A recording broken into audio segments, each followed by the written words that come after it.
어리석은 처녀 5, 슬기로운 처녀 5. 아니 이렇게 신랑을 이렇게 기다리고 있는데 슬기로운 처녀는 등잔에다가 기름을 준비했어요. 근데 이 어리석은 처녀는 등잔에다 기름을 준비했어요, 안 준비했어요?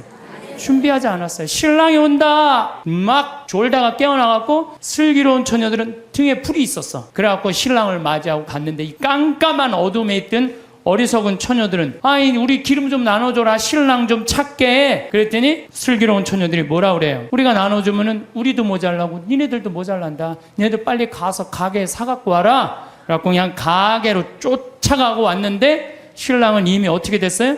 들어갔어요. 끝나는 거예요. 여러분들, 신랑이 아무리 좋은 뭐예요? 준비가 안 돼 있는데. 제가 정말로 존경하는 우리 교구 신부님이 한 분 계세요. 이분은 이제 은퇴하셨어요. 나이가 70이라. 날개만 안 달렸지 천사야, 천사. 너무 존경스러워요. 근데 이분이 어머니가 2011년 1월 9일 날 돌아가셨어요. 근데 어머니가 93살에 돌아가셨어요. 93살. 얼마 전에는 우리 교구 신부님 어머니가 100살에 돌아가셨어요. 100살. 요즘 안 죽어요. 요즘. 여러분들은 몇 살까지 살 것 같아요? 여러분들은 110살, 120살까지 살아요.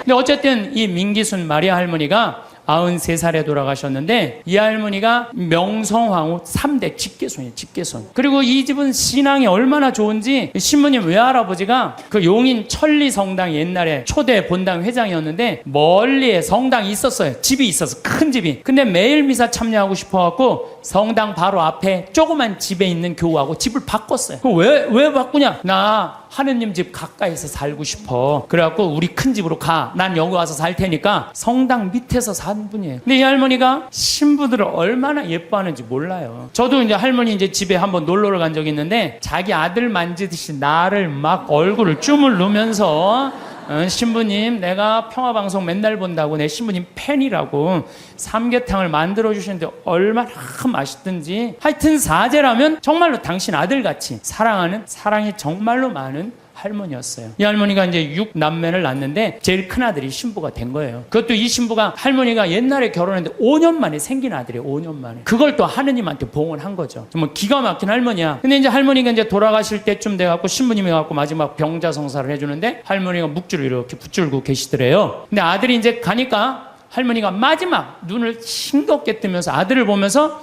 어떻게 돌아가셨는지 알아요? 싹 웃으면서 씩 웃으면서 아들 손을 쫙 잡고 나는 그 할머니 상상이 돼요. 정말로 유머가 많은 할머니였거든요. 죽으면서 아들 손을 잡고 씩 죽으면서 눈을 딱 감았대요. 이 할머니 뭐가 있는 할머니야? 하늘나라 여권 있는 할머니예요. 나 이제 어디로 떠난다? 하늘나라 여행 떠난다. 평생 하느님 믿고 살았으니 그 하느님 떠난다. 그리고 아들 손을 잡고 싹 웃으면서 난 또 그렇게 죽는 사람 세상에 처음 봤어요. 죽으면서 싹 웃으면서 죽는 사람 몇 명이나 될 것 같아요? 그렇게 많지 않아요. 여러분들도요 평생 하느님 열심히 믿었잖아요. 그럼 돌아가실 때 어떻게 돌아가실 수 있어요? 어떻게? 나 이제 못 탄다? 하늘나라 비행기 탄다. 싹 웃으면서 돌아가실 수 있어요. 저는 그게 참 저한테 굉장히 묵상거리예요. 하늘나라 여권 있는 사람들은요 죽는 게 하나도 안 무서워요. 이제 비행기만 타면 어디로 가? 하늘나라 올라가는 거야. 근데 뭐가 무서울 게 있다고 안 죽으려고 빠둥빠둥거리고 그래요. 나 조금 있으면 이제 하늘나라 타고 올라가는 건데. 외국에 여행 다닐 때 참 기분 좋아요. 선글라스도 끼고 카메라도 가슴에 딱 메고 돈주머니도 허리에 꼭 앞으로 차고 모자도 쓰고. 제가 3년 전에 파티마로 성지순례를 가게 됐어요. 한 60분, 전국에 60분하고 성지순례를 가게 됐어요. 전국에서 오니까 시간들이 다 각자잖아요. 2시간 전부터 모이라고 그랬는데 착한 사람들이 참 제 시간에 다 왔어요. 그래갖고 이제 다 이제 여권 수속을 하고 다 들어갔어요. 한 분이 안 오는 거, 한 분이. 목포에 있는 분이 아무리 기다려도 다 들어갔는데, 그래서 나하고 이제 우리 가이드하고 초조하게 전화를 해서 어디쯤이냐, 차가 막힌다, 빨리 와라. 그분이 딱 도착을 했어요. 그런데 비행기 수속 거의 이제 한 20분 전에 도착을 하셨어요. 근데 정말 멋있게 하고 왔어요. 뭐 선글라스도 그냥 까만 거 끼고 막 모자도 하고 막 카메라도 막 또 캐리어도 막 2개 막 여권 내놓으라고 여권. 그랬더니 이분이 막 뒤지더니 여권을 안 갖고 왔다는 거 여권을. 여러분들 아무리 준비해도 여권이 없으면 가요 못 가요? 못 가요. 발을 아무리 물론 조금 더 일찍 도착을 하면은 여권을 빨리 만들 수가 있어요. 근데 그분은 너무 늦게 도착한 바람에 결국은 그분은 다시 발길을 돌려서 목포로 갈 수밖에 없었어요. 남들은 기분 좋게 파티마를 향해서 성지를 떠났는데 그분만은 여권을 준비하지 못해갖고 비행기를 탈 수 없었어요. 여러분들 이 세상 정말로 열심히 살았어. 막 돈도 열심히 벌고 애들 출세도 막 시켰어. 그래갖고 그냥 다 살다가 이제 죽었어. 죽었는데 베드로 성인이 여권 내놔라 여권. 너 하늘나라 여권 내놔라. 근데 너무 바삐 살다 보니까 성당 갈 시간이 없었던 거야. 먹고 사는데 바빠갖고 하느님을 잊고 산 거야. 나 여권이 없는데요? 그러면 뭐라 그래요? 여권이 없으면 비행기를 탈 수가 없다. 그럼 그때서 아무리 땅을 치고 통곡을 해도 우린 갈 수가 없어요. 예수님이 아무리 좋으면 뭐예요? 내가 예수님을 맞이할 준비가 돼 있어 없어요?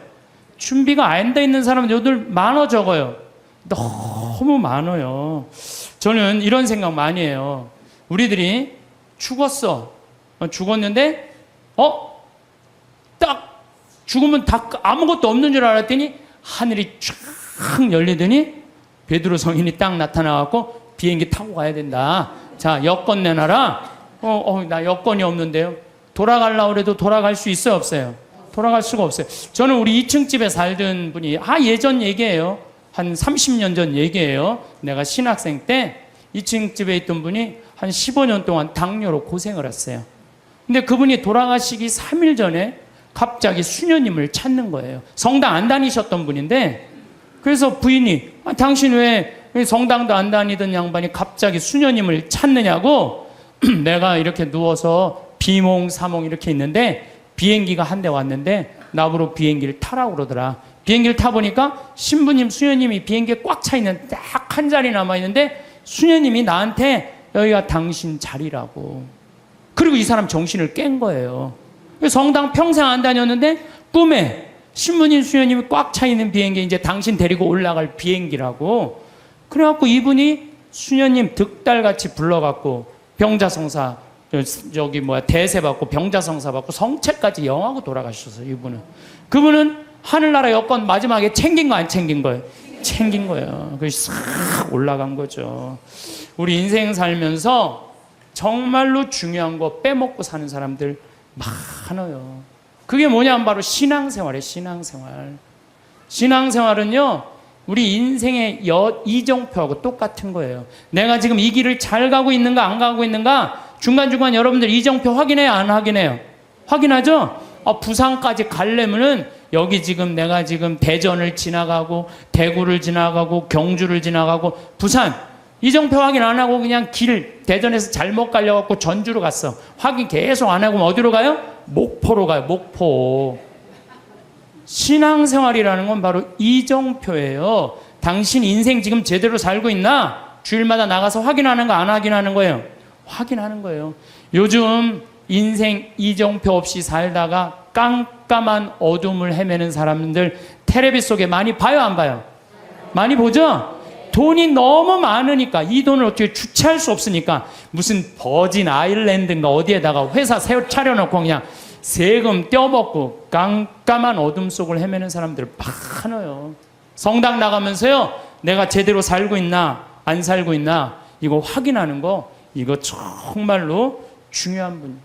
여러분들 어느 날 거미가 나뭇가지에서 쫙 줄을 타고 내려와 갖고 집을 졌어요. 쫙 집을 졌어. 이 육각형 정방향으로 싹 집을 졌어. 이 큰 나뭇가지 밑이니까 공간도 넓고 이 거미줄을 쳐놓으니까 뭐 나방도 와서 붙고 파리도 와서 붙고 그냥 돌아다닐 때마다 너무 기분이 좋은 거야, 거미가. 그래서 그거 다 거미줄로 말아서 치마에 갖고 발라갖고 그냥 때 따라 철 따라 찾아 먹으니까 이 거미가 너무 행복했어요. 근데 오늘같이 이렇게 안개가 자욱한 날 거미줄 손을 보려고 쫙 다녀봤어. 근데 끊어진 것도 있고 이러는데 하늘로 이렇게 줄이 하나 나 있는 게 눈에 거슬리는 거예요. 이게 뭐지? 이건 다른 거미줄하고 연결도 안 돼 있어갖고 여긴 파리도 안 붙겠네? 나방도 안 붙겠네? 이런 쓸데없는 줄은 끊어버려야지. 자기가 나뭇가지에서 타고 내려온 그날을 까먹은 거, 이 거미줄이. 거미가. 그래갖고 그냥 그 거미줄을 딱 끊어버린 거야. 끊으니까 어떻게 돼요? 땅바닥에 떨어져갖고 그냥 지나가는 짐승 발에 밟혀서 자기도 죽고 그 화려한 넓은 거미줄도 다 요절이 나는 거죠. 여기 계신 저나 여러분들 누구 타고 내려왔어? 하느님 타고 내려온 거예요. 그래갖고 처음에 성당 다닐 때는 모든 게 다 하느님이 은총인 것 같아. 그래갖고 하느님한테 감사도 드리고 매일 미사 참여도 하고 주일 미사도 가고 막 돈도 또 너무 잘 벌려. 성당 나가다 보니까 하느님 축복 받아갖고. 근데 벌려도 너무 많이 벌리면 문제가 돼요. 왜? 주일날도 아까우네. 내가 이거 주일날 가게 문 안 닫고 나가면 돈 더 벌 수 있을 텐데. 돈에 살살 눈이 멀으면 어떻게 돼요? 헌금 내는 것도 아까운 거야. 주일 헌금 내는 것도 아까운 거야. 요즘 신천지에서 이제 천주교 교우들 그만 포섭하라고 명령 떨어졌다고 그러더라고요. 여러분들 그거 알아요? 몰라요? 신천지에서 천주교 신자들 많이 포섭해 갔는데 헌금을 1,000원밖에 안 낸대잖아요. 그래갖고 신천지에서 명령을 내렸대. 이제 천주교 신자 포섭하지 말아라. 그래서 이제 뭐 신천지 때문에 스트레스 받을 거 하나도 없어요. 예. 헌금 내는 것도 아깝고 교무금 내는 것도 아까운 거야. 11조 내는 것도. 더욱이 내가 돈이 많으니까 성당 질 때마다 회장들이 와서 더 내라고 그러네. 신부님도 날 보면 더 내라고. 그냥 점점 성당이 부담스러운 거. 내 돈 뺏기는 것 같은 게. 그래서 점점 성당을 나가기 싫어. 근데 새로 본당 신부님이 오셨는데 마음에 안 들어도 너무 마음에 안 드는 신부님이 온 거야. 강론도 정치 얘기만 하고 사회 얘기만 하고 마음에 안 드는 거야. 냉담 핑계로 최고로 좋은 핑계가 뭐예요? 본당 신부예요. 나 본당 신부가 마음에 안 들어서 성당 안 나간다. 여러분들 본당 신부가 여러분들 하느님하고 인연 끊는데 그게 이유가 된다는 건 말이 안 돼요. 본당 신부가 마음에 안 들면 보좌 신부 미사에 나가면 되잖아요. 그렇잖아요. 보좌 신부도 마음에 안 들면 옆 성당 나가면, 요즘 성당이 얼마나 많아요. 조금만 가 옆 성당인데 그게 뭐가 이유가 돼요. 그 옆 성당도 마음에 안 들면 명동 성당에 가면 명동 성당에. 그건 다 냉담의 핑계예요. 성당이 어둡다, 강론이 길다, 다 냉담의 핑계야. 그래갖고 딱 줄을 끊어버렸어. 그러면은 어떻게 돼요? 내가 그동안 쌓아놓았던 모든 게 한순간에 끊어지는 거예요.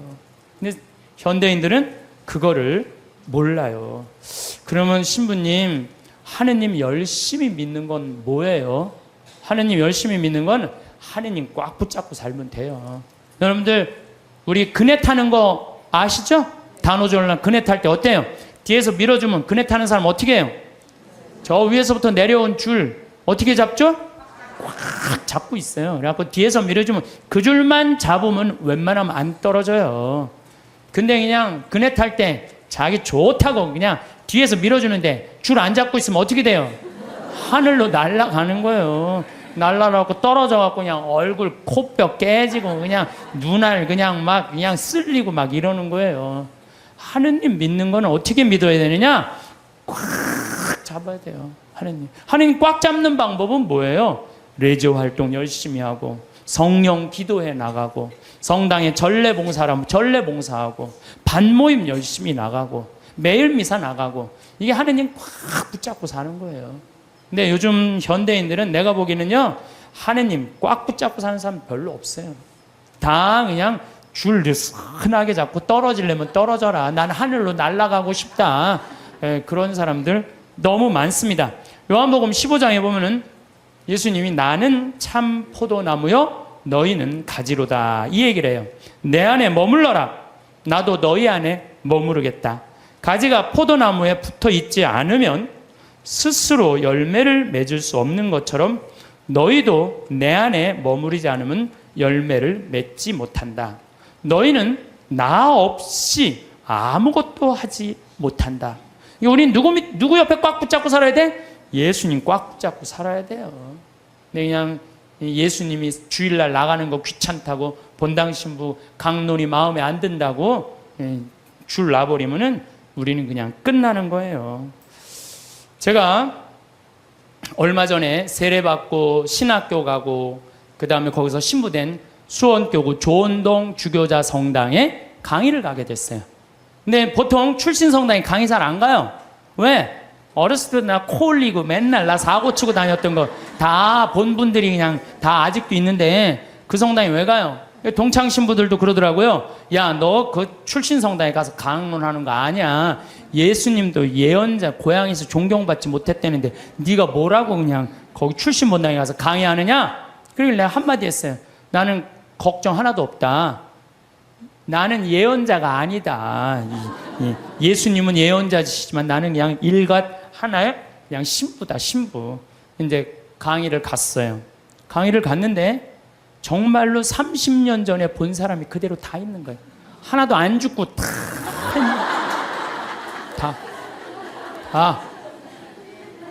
처음에는 당황스럽더라고요. 왜? 내가 중학교 1년 때 맨날 코 올리고 그냥 다녔던데 그냥 아줌마들이 그냥 다 그냥 그대로 다 있는데 그분들한테 강론한다는 게 쉽지가 않더라고요. 근데 이제 강의가 이제 2시간 강의가 끝났는데 정말 기가 막히게 예쁜 아줌마가 정말 곱더라고요. 날 보더니 신부님 저 아시겠느냐고. 얼굴은 분명히 알겠는데 누구 엄마인지를 모르겠는 거야. 누구 엄마인지를. 나 기억이 난다고. 그랬더니 알긴 뭘 아느냐고. 나 누구 엄마라고. 그랬더니 어렸을 때부터 같이 자랐던 친구 엄마야. 근데 나는 정말 아줌마인 줄 알았어요. 몇 살이냐 그러니까 78이래. 78. 내가 이렇게 계산을 해봤어요. 내가 중학교 1학년 때부터 본 아줌마니까 내가 43살부터 봤더라고, 그 아줌마를. 근데 그때 모습이나 지금이나 안 변했어. 참 요즘은 늙어도 늙은 것 같지가 않아서 걱정해요. 근데 어쩜 그렇게 이쁘고 고운지. 근데 내가 그분한테 감동받은 건 다른 게 아니에요. 그때도 성당 열심히 나가더니 30년이 지난 지금도 어때? 열심히 나가는 거야. 성당 열심히 다니는 사람은 얼굴이 달라도 달라요. 늙어도요 추하게 안 늙어요. 성당 열심히 다니는 사람 이뻐요. 이뻐. 그렇게 이쁘더라고요. 보면서. 또 제가 얼마 전에 평택 비전동 성당 내 첫 본당 신부했던 데를 초청을 해서 주일날 갔어요. 평일날은 뭐 가끔 갔었지만 주일날은 처음 간 거예요. 성당이 1000명도 도왔어요. 성당이. 근데 그 앞에 앉은 사람 보니까 17년 전에 앉아있던 사람이 그대로 앉아있더라고요. 이게 무슨 얘기냐면은 하느님 믿는 거는 변함이 없어야 돼요. 봄에 나갔다가 가을에 안 나가고 더운 날 안 나가고 시원한 날 나가고 성탄 때 나가고 평상시에 안 나가고 이러는 게 아니고 눈이 오나 비가 오나 바람이 부나 변하지 않고 계속 나가는 거. 이게 신앙생활 제대로 하는 거예요. 그래서 저는 여러분들 신앙생활 앞으로도 변함없이 어떤 풍파가 닥쳐와도 변함없이 성당 나가길 바라요. 하느님 어떻게? 하느님 꽉 붙잡고 사는 사람 죽을 때 어떻게 죽을 수 있어? 왜 죽을 때 씩 웃을 수 있어? 하늘나라 여건 있잖아요.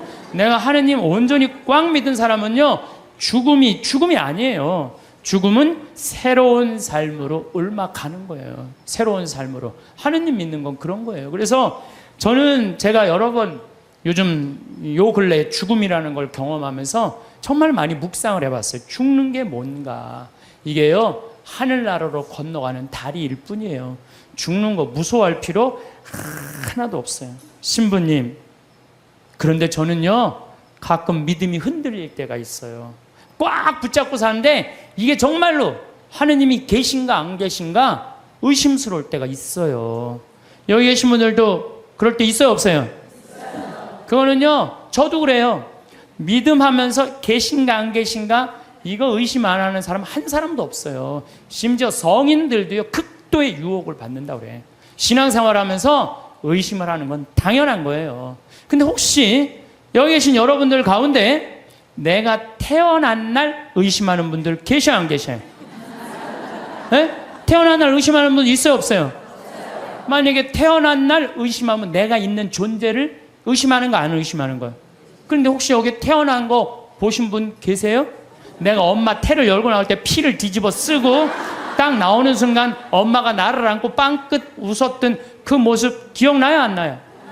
기억 안 나죠? 그런데도 네 생일이 6월 7일이다. 그러면 그날이 내 생일인 줄 다 알아요. 이 엄마가 내 엄마일까? 이거 의심하는 사람 없어요. 여러분 혹시 이 엄마가 내 엄마일까? 이렇게 의심한 적 있어요, 없어요?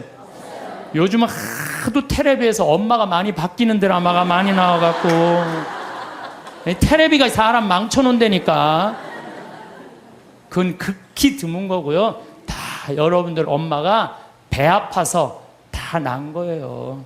근데 여러분들 생일상 받은 날 맨날 엄마 나 난 거 맞아?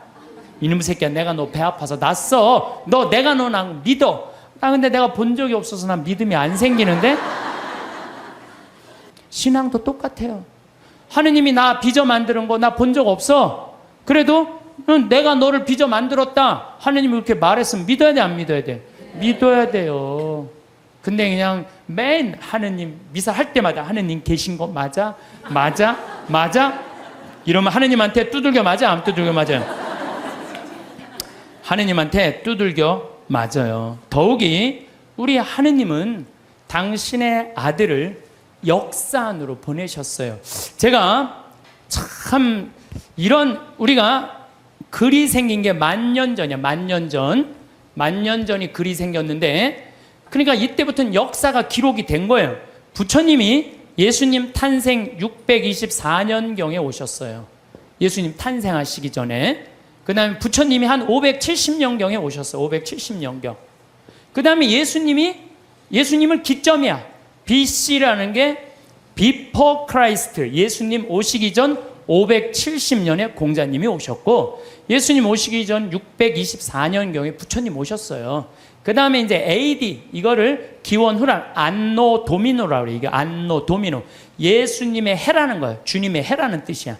그리고 마호메트는 몇 년에 왔냐면 571년에 왔어. 571년에. 예수님이 기점. 예수님 탄생 624년. 나는 여러분 혹시 공자님 의심하는 분들 계세요? 역사 안에 오신 거? 의심 안 하죠? 공자님 왔다 가시고 거기에 다 있잖아요. 공자님 얘기요. 부처님 혹시 여러분 왔다 가신 거 의심하는 분 계세요?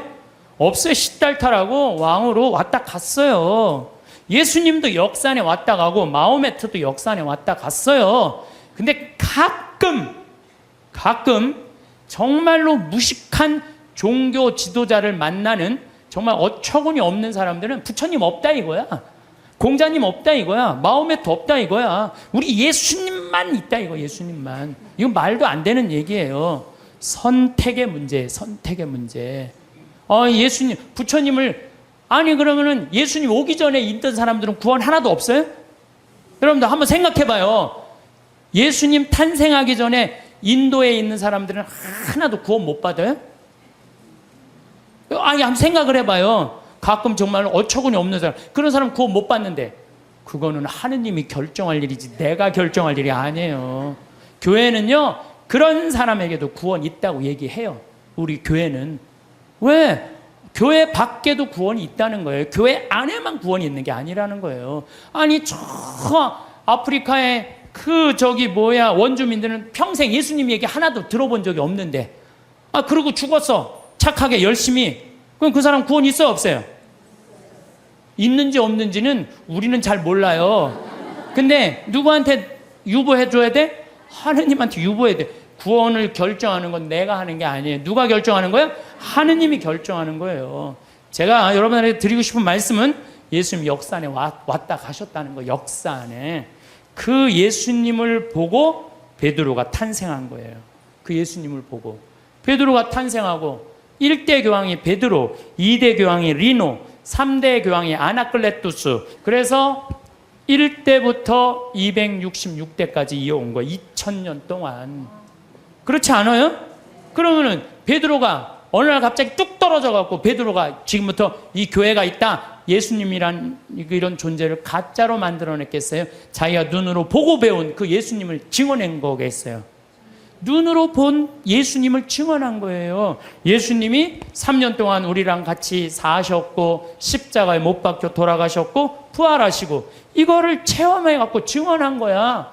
그러니까 지금 266대 교황까지 내려왔다는 거는 거미가 나뭇가지에서 줄을 타고 내려와서 집을 짓듯이 우리는 베드로부터 타고 내려와 갖고 이 교회라는 집을 짓는 거예요.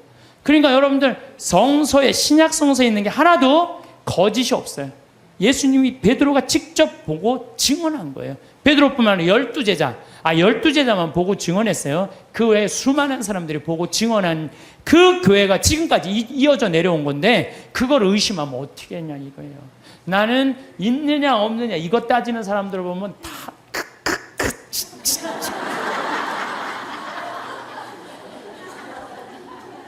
가슴이 답답해요. 어떻게 그렇게 의심이 많아요?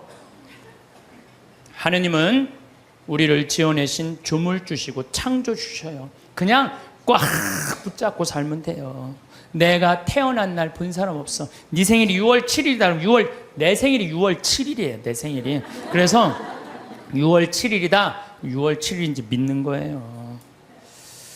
정화상 성인은 감옥에서 쓴 책 상대상서에서 이런 글을 써요. 사람이 한 편의 걸작이나 한 편의 명화를 보면 존경하고 예찬하듯이 우주 만물에 한없이 많고 아름다움도 하나의 걸작이고 명화일진데 드물게도 그것을 만든 이가 누구인지를 묻지 않으면 어떤 이유인지 모르겠습니다. 우리가 모나리자, 레오나르도 다빈치가 그렸다 그러면 레오나르도 다빈치가 그린 줄 아는 거예요. 경복궁 이거 진 사람 있다 그러면 경복궁 진 사람 있는 거예요. 이 우주 만물, 얼마나 저 산은 얼마나 아름다워요. 아름답죠? 저 물 한 개 피는 거 봐요. 구름 얼마나 아름다워요. 저 아름다운 걸 보면서 이 우주 만물의 지은 이가 누구인지를 묻지 않으면 얼마나 답답하냐 이거예요. 그래서 여러분들 이 우주 만물을 만드는 창조주가 있다는 거예요. 그게 바로 하느님이라는 거예요. 심지어 칸트라는 철학자는 참 재미난 얘기를 했어요. 뭐 그 사람이 순수이성 비판, 실천이성 비판, 판단력 비판 그런 철학 이렇게 두꺼운 걸 썼어요. 근데 그 내용 중에 하나가 절대 도덕 명령이라는 걸 해요. 사람은 무조건 착한 일을 해야 된다. 이걸 자기 철학 논리에 주장을 해요. 그런데 가만히 보니까 정말로 착하게 사는데 이용만 당하고 괴로운 사람 있어요 없어요? 있죠? 여러분들 살다 보면 정말 착한데 이용만 당하고 사기당하고 그냥 고통스럽게 사는 사람이 있어. 그 사람한테 그래 너 그래도 착하게 살아 착하게 살아 착하게 살아 나 이렇게 착하게 살아 괴롭기만 한데 근데 또 한편 정말로 나쁜 짓만 골라 사는 사람들이 있어요. 그런데 보면은 아주 떵떵거리고 잘 살아. 저 사람은 나쁜 짓 하는데 저렇게 떵떵거리고 잘 사는데 난 착한데 이렇게 괴롭게 살아. 너 그래도 계속 착한 일 하라고 얘기할 수 있어? 이제 칸트가 가만히 있어봐. 그러게 그러면 안 되지. 그럼 안 되겠다 야. 착한 일을 하면서 끝까지 착하게 산 사람은 마지막 날 하느님이 거기에 대한 보상을 다 해준다. 악한 일을 한 사람은 마지막에 악한 대가를 다 치르게 한다. 그래서 실천이성 비판이라는 데선 그 하느님이 좀 있어줘야 되겠다. 양심의 기준을 세우기 위해서. 그래갖고 그 사람이 마지막에는 하느님의 신의 존재가 있어야 되겠다 그래요. 뭘 그걸 그렇게 어렵게 설명을 해. 우리 4대 교리에 있는데 상, 선, 벌, 악. 착한 일을 한 사람은 상을 받고 악한 일에서 벌 받는 거.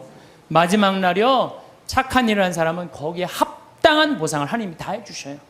근데 악한 일만 하고 나쁜 짓만 골라서 하고 요즘 텔레비 보면요 정말로 내가 보기에는 돈이 여러분 한 20억만 있으면 되지 않아요? 20억? 아유 시부님 20억이라도 2억이라도 있었으면 좋겠어요. 2억이라도 요즘은요 출세하는 거 여러분들 옛날에 못 먹고 못 살 땐 출세하는 게 좋았어요. 출세했어야 돼. 억울하고 분해갖고. 근데 요즘 집에 차 없는 사람들 없어요. 옛날에 여러분들 아침에 자고 일어나면 밤에 목마르면 먹으려고 물 떠놓은 거 꽝꽝 얼어있어요, 안 얼어있어요? 나도 어렸을 때 아침에 그냥 물 먹으려고 보면 이게 꽝꽝 얼어있어요. 옛날에는 웬만한 집들은 다 그랬어요. 근데 요즘 어때요? 다 먹고 살면 이제 출세 안 해도 돼요. 나는 출세하는 거 하나도 안 부러워요. 그냥 양심껏 사는 게 제일 좋아요. 양심껏 사는 게. 그러니까 여러분들 출세하는 거 하나도 부러워하지 말아요. 어쨌든 착하게 산 사람은 상을 받고 악하게 산 사람은 벌을 받아야 된다는 거예요. 그러기 위해서 누가 있어줘야 된다? 하느님이 있어줘야 된다. 하느님이. 세상 만물 질서정연하게 돌아가는 이유도 질서의 하느님께서 세상의 질서를 세워주셨기 때문에 우리가 살 수 있는 거예요. 이러한 증거로 하느님의 존재를 알 수 있으며 하느님의 은총이 온 세상, 온 만물에 또한 태어나 죽는 날까지 우리에게 머물러 계시니 저는 이 말 정말로 인정해요. 하느님의 은총이 온 세상, 온 만물에 머물러 있는 거예요. 여러분들 지금 어젯밤에 비가 여기 강원도에 한 10mm 정도 왔어요. 비가 1mm 오면은요 경제적인 효과가 280억이래요. 기상청에서 발표했더라고 얼마 전에. 10mm가 오면 얼마가 오느냐면 2,800억이 하늘에서 쏟아지는 거예요. 그 여러분들 비한테 반말하면 안 돼요.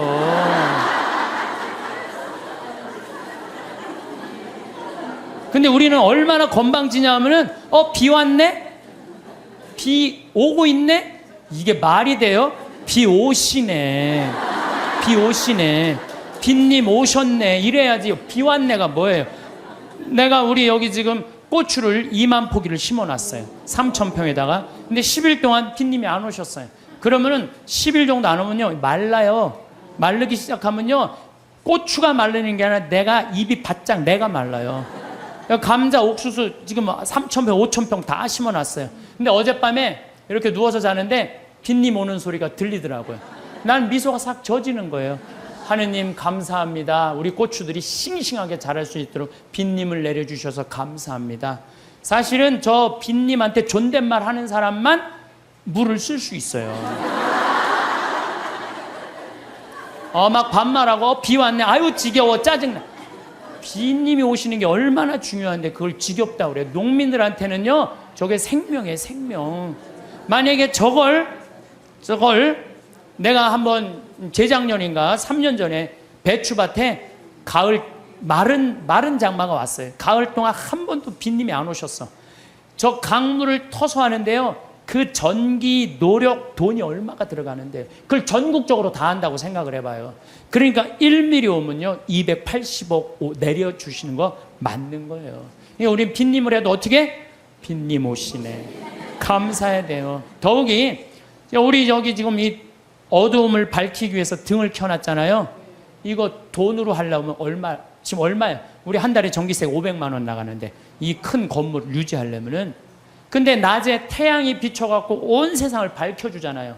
그걸 전기로 쓰려고 생각을 해봐요. 돈이 얼마가 될 것 같아요? 빗님 공짜로 쓰지, 태양빛 공짜로 쓰지. 이걸 공짜로 쓰면서도 하느님의 이 은총을 저버리면 어떻게 하냐 이거예요. 지금 여러분들 더워갖고 저 에어컨 지금 틀어놨잖아요. 저 에어컨만 틀면 우리가 100만 원, 150만 원 전기 확 올라가요. 근데 저 우리 생태마을 앞에 나가면 느티나 바람이 싹 불으면 기분이 얼마나 좋아. 그 바람을 마저도 감사한 거예요. 그걸 에어컨 바람으로 만들어내려면 원자력 발전소 그냥 26개 다 가동해도 못해요. 우리는요 정말로 걸을 때나 눈을 뜰 때나 잠을 잘 때나 공기는 또 어때? 내가 또 이 스킨스쿠버 다이빙해요. 그 물속에 들어갈 때 30분 그 마시는 그 공기통 사는 게 3만 원이에요. 3만 원. 30분 마시는데 3만 원 들어요. 3만 원. 근데 여러분들은 지금 하루 종일 공짜로 얼마나 돼요? 이게 여러분들이 저 앰뷸런스에 실려갈 때 그 산소호흡기 되면 그건 더 비싸요. 36만 원인데 36만 원.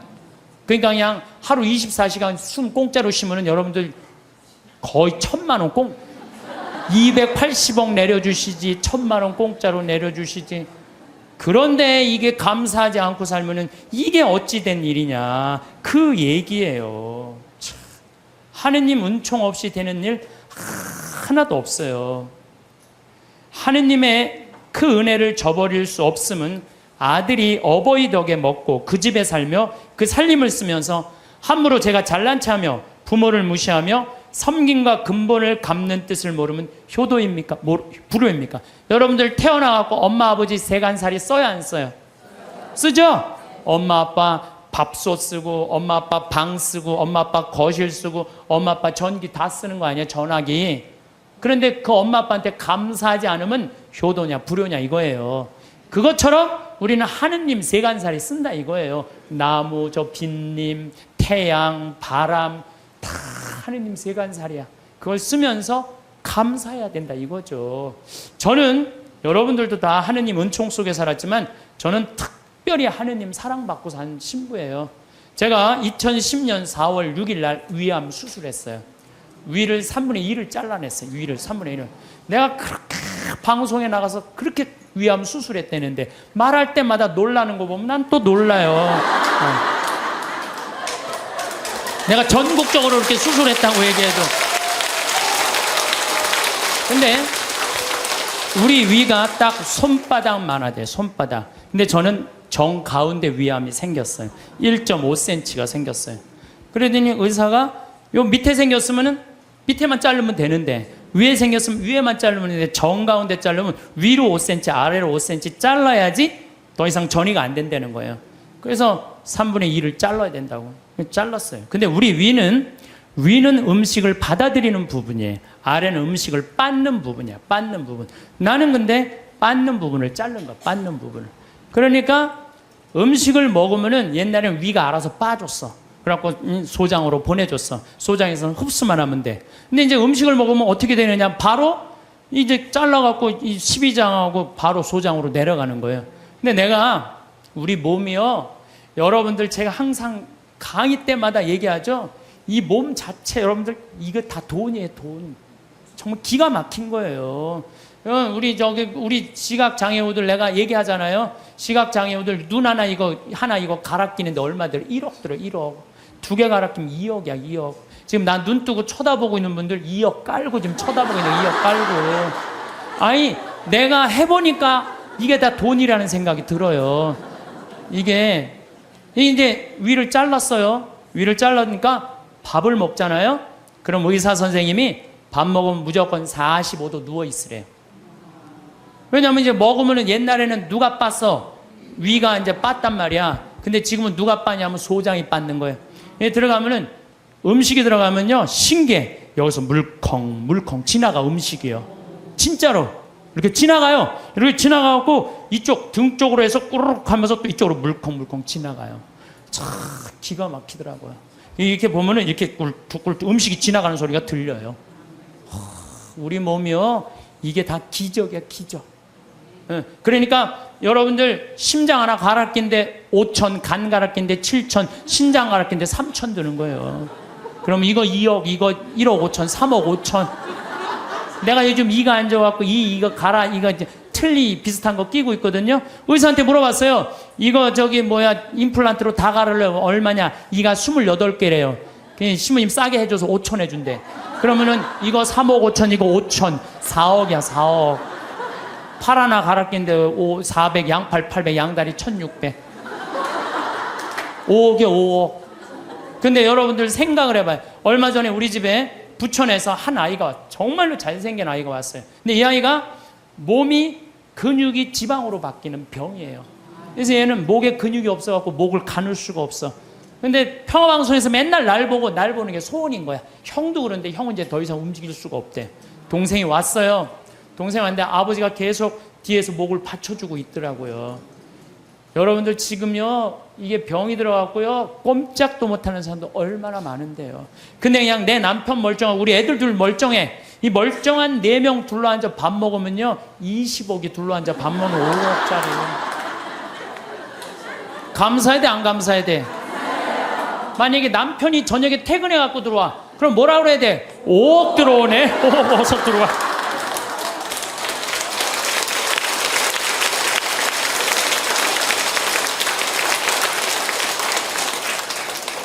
어머니께서 해주시던 말씀이 문득 떠올랐습니다. 신앙이란 머리로 외우는 지식이 아니라 발로 걷고 손으로 만지며 마음으로 느끼는 삶 그 자체라고 하셨지요. 성당에서 들은 귀한 말씀이 정말 내 것이 되려면 매 부엌에서, 내 마당에서, 이웃과의 만남 속에서 직접 경험하고 살아내야 한다는 뜻이었습니다. 세상의 모든 진리가 어쩌면 이와 같을지 모릅니다. 책 속에 갇힌 지혜가 아니라 나의 살과 피가 되는 살아있는 지혜가 되어야 하는 것이지요. 요리를 할 때를 생각해보면 그 의미가 더욱 선명해집니다. 아무리 좋은 요리법을 달달 외우고 유명한 요리사의 영상을 수십 번 보아도 소용없습니다. 실제로 불 앞에 서서 재료를 정성껏 다듬고 내 손의 감각으로 간을 맞춰보고 끓어오르는 찌개의 냄새를 맡아보지 않으면 결코 맛있는 음식을 만들 수 없습니다. 때로는 손을 대기도 하고 간 맞추기에 실패하기도 하면서 뒤로서 나만의 맛을 찾아가는 과정 그 자체가 요리의 본질이겠지요. 신앙도 그렇습니다. 성경 구절을 많이 알고 교리를 잘 외운다고 해서 저절로 믿음이 깊어지는 것은 아닙니다. 매일매일 살아가는 아주 평범하고 때로는 지루하기까지 한 현실 속에서 살아계신 하느님의 숨결과 사랑을 직접 체험하고 느껴야 합니다. 아침에 일어나 창문을 활짝 열고 들이쉬는 상쾌한 공기 속에서 지저귀는 새소리를 들을 때 그 순간이 바로 생명의 기운을 느끼는 현장입니다. 무심코 마주친 이웃과 정답게 인사를 나눌 때, 시장에서 덤을 얹어주는 상인의 따뜻한 마음을 만날 때 그 순간순간이 바로 사랑을 만나는 거룩한 현장입니다. 어린 시절에는 몰랐지만 이제 나이가 들고 보니 참 신기하고 고마운 일이 세상에 가득합니다. 젊을 때는 너무나 당연하게 여겼던 것들이 실은 하나하나가 기적과 같은 선물이었음을 깨닫게 됩니다.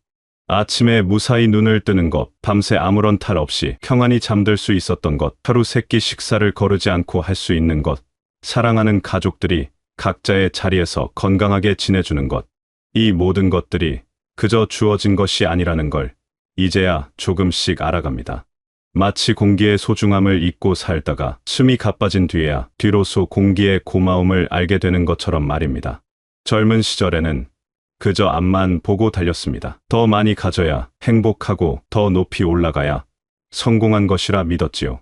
남들보다 뒤처지면 안 된다는 불안감에 제 자신을 끊임없이 채찍질했습니다. 그러다 보니 이미 내 손에 쥐고 있는 것들의 소중함을 까맣게 잊고 살았습니다. 건강할 때는 건강이 얼마나 큰 축복인지 모르고 사랑하는 가족이 늘 곁에 있을 때는 그 시간이 얼마나 값진 보물인지 몰랐습니다. 늘 미래의 행복을 위해 현재의 소중한 것들을 담보로 잡고 살았던 셈입니다. 하지만 세월이 흐르면서 삶을 바라보는 관점이 자연스럽게 바뀝니다. 화려하고 커다란 것보다는 소박하고 작은 것에서 더 크고 깊은 기쁨을 느끼게 됩니다. 오래된 친구와 나누는 짧은 안부 전화 햇살 좋은 오후에 마시는 따뜻한 차 한 잔 이웃과 나누는 정다운 인사 한마디 이런 평범하기 짝이 없는 일상의 순간들이 하루하루를 보석처럼 빛나게 합니다. 예전에는 목표를 이루는 그 순간의 환희가 중요했다면 이제는 그 목표를 향해 걸어가는 한 걸음 한 걸음의 과정이 더 소중하게 느껴집니다. 매일 아침 잠에서 깨어나면서 조용히 생각해 봅니다. 오늘도 내게 주어진 선물들이 얼마나 많은지 말이에요. 멀쩡한 두 다리로 땅을 딛고 걸을 수 있다는 것, 맑은 정신으로 생각하고 판단할 수 있다는 것, 사랑하는 사람들과 함께 시간을 보낼 수 있다는 것, 이 모든 것이 저절로 생긴 것이 아니라 하늘에서 내려주신 크나큰 은혜라는 생각이 듭니다. 아침 햇살이 창가에 스며들 때마다 새로운 하루를 선물 받은 것에 대한 감사가 저절로 우러나옵니다. 특히 식사 시간이 되면 더욱 감사한 마음이 듭니다. 밥 한 그릇이 내 앞에 식탁에 오르기까지 얼마나 많은 손길과 정성이 필요한지 생각해보면 정말 놀랍고 경이롭습니다.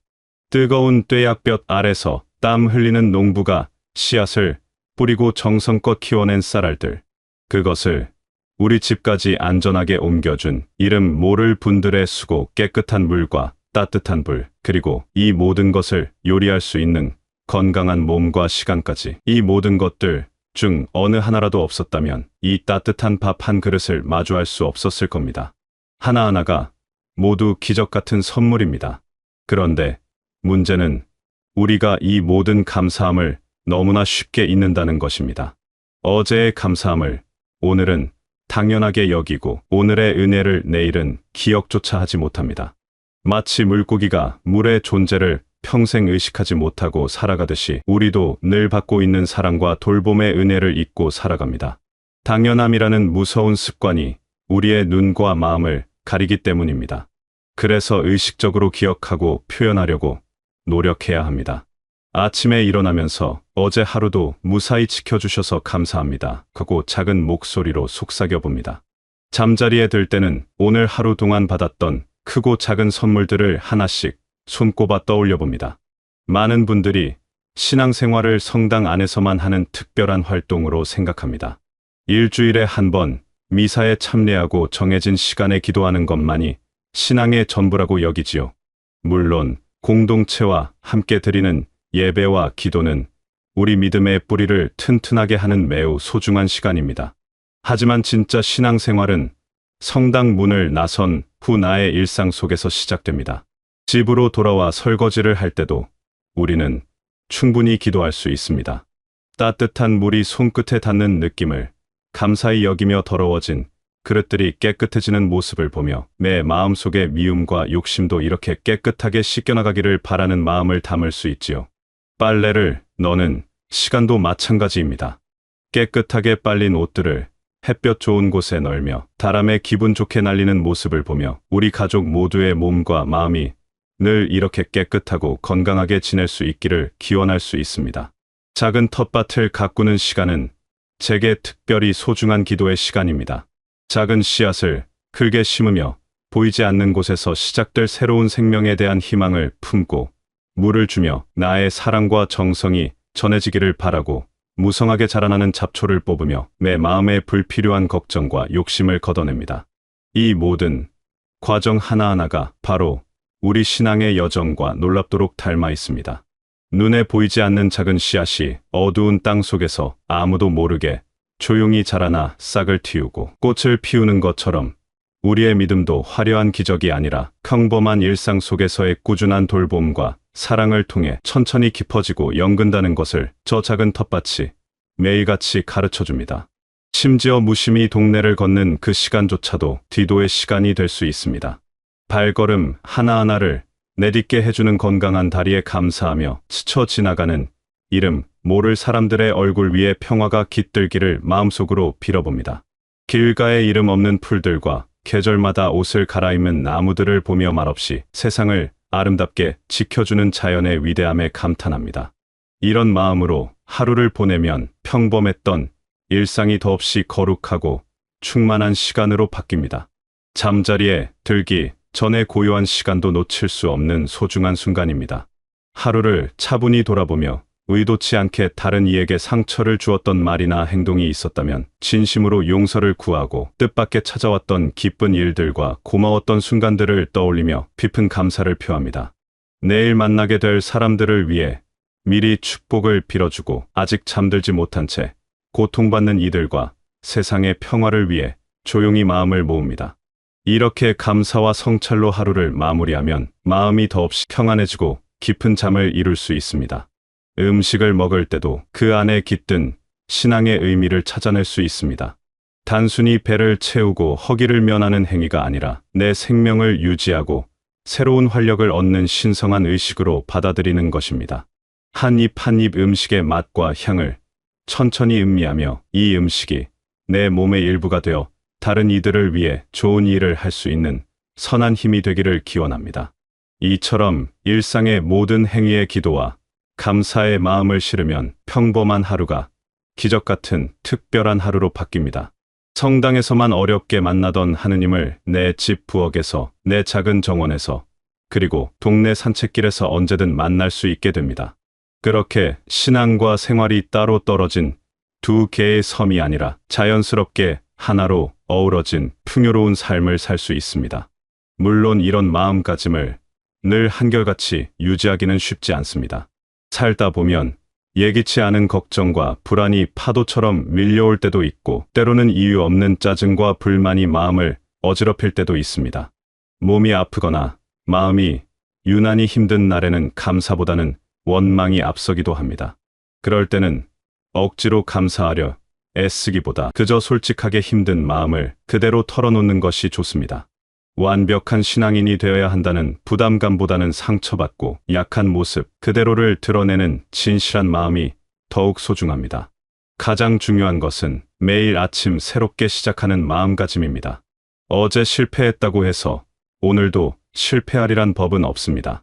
어제는 감사를 잊고 불평 속에 살았지만 오늘은 다시 고마운 마음으로 하루를 시작할 수 있습니다.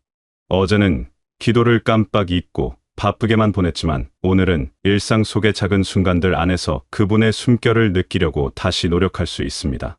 넘어져도 괜찮습니다. 다시 일어나 첫걸음을 떼는 용기가 중요합니다. 신앙생활의 핵심은 저 멀리 있는 거창한 목표를 이루는 것이 아닙니다. 매일매일 내 곁에 있는 작은 감사들을 놓치지 않고 평범하기 그지없는 일상 속에서 숨겨진 거룩함을 발견하는 것입니다. 이 인생을 바꿀 만한 큰 기적을 바라기보다는 이미 우리 곁에 늘 함께하는 작은 기적들을 알아차리는 눈을 갖는 것입니다. 하늘 저 멀리에 계신 하느님을 찾기보다는 바로 여기 지금 이 순간 나와 함께 숨 쉬고 계시는 분을 온 마음으로 느끼는 것입니다. 그렇게 하루하루를 정성껏 살다 보면 어느새 마음속에 잔잔한 평화가 깃들게 됩니다. 남과 나를 비교하며 조급해하던 마음이 차츰 잦아들고 내가 이미 가지고 있는 것들에 대한 깊은 감사가 커집니다. 아직 오지 않은 미래에 대한 막연한 불안보다는 지금 내게 주어진 현재라는 선물을 온전히 누리는 데 집중하게 되고 나에게 부족한 것보다는 이미 넘치도록 주어진 풍족한 것에 눈길이 갑니다. 나이가 들수록 더욱 선명하게 깨닫게 되는 것이 있습니다. 우리 인생에서 정말로 중요한 것들은 사실 그리 많지 않다는 진실입니다.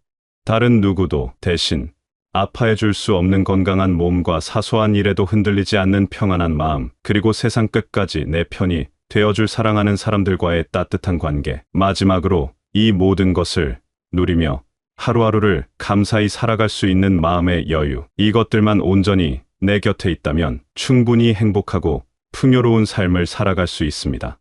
세상은 우리에게 자꾸만 더 많은 것을 원하라고 부추기고 남들보다 더 나은 삶을 살아야 한다고 속삭이지만 진정한 만족과 행복은 이미 내가 가진 것들 안에서 발견할 수 있습니다. 더 크고 좋은 집이나 더 비싸고 빠른 차보다는 사랑하는 가족과 함께 둘러앉아 나누는 소박하고 따뜻한 저녁 식사 시간이 비교할 수 없이 더 소중합니다. 멀리 떠나는 화려한 해외여행보다는 집 앞 골목길을 천천히 산책하며 계절의 미묘한 변화를 온몸으로 느끼는 것이 더 깊고 진한 기쁨을 줍니다. 이런 마음으로 세상을 바라보면 나도 모르게 다른 사람들에게도 한결 온화하고 너그러워집니다. 내가 얼마나 큰 사랑과 은혜를 받고 살아가는 존재인지 깨달은 사람은 그 받은 사랑을 다른 이들에게도 자연스럽게 나누고 싶어지기 때문입니다. 힘들어하는 이웃의 안부를 먼저 묻고 도움이 필요한 이에게 작은 손길을 내미는 일이 더 이상 의무나 희생이 아니라 기쁨이 됩니다. 그것이 바로 우리가 꿈꾸는 참된 신앙인의 삶이 아닐까 싶습니다.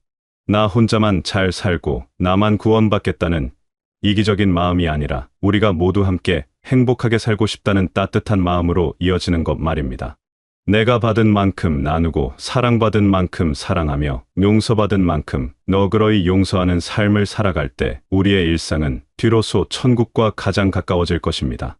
물론 이 세상에 완벽한 사람은 아무도 없습니다.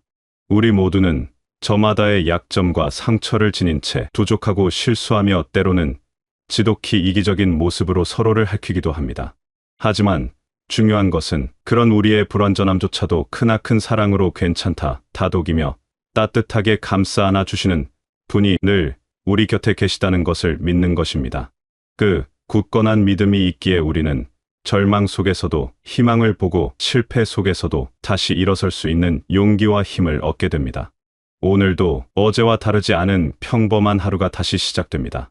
눈부신 기적이나 특별한 사건이 없는 그저 그런 일상이 우리를 기다리고 있습니다.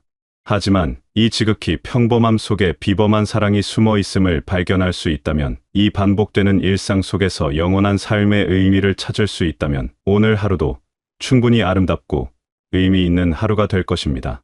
지금까지 살아오신 당신의 모든 순간들은 단 하나도 의미 없지 않았습니다. 당신이 걸어온 모든 발자국에는 기쁨과 슬픔, 그리고 사랑의 이야기가 새겨져 있습니다. 그 모든 시간이 모여 지금의 당신이라는 아름다운 존재를 만들었습니다. 그러니 지나간 날들을 너무 아쉬워하지 마시고, 아직 오지 않은 날들을 너무 두려워하지 마십시오. 당신은 지금 이 순간 그대로 충분히 소중하고 사랑받을 자격이 있는 존재입니다.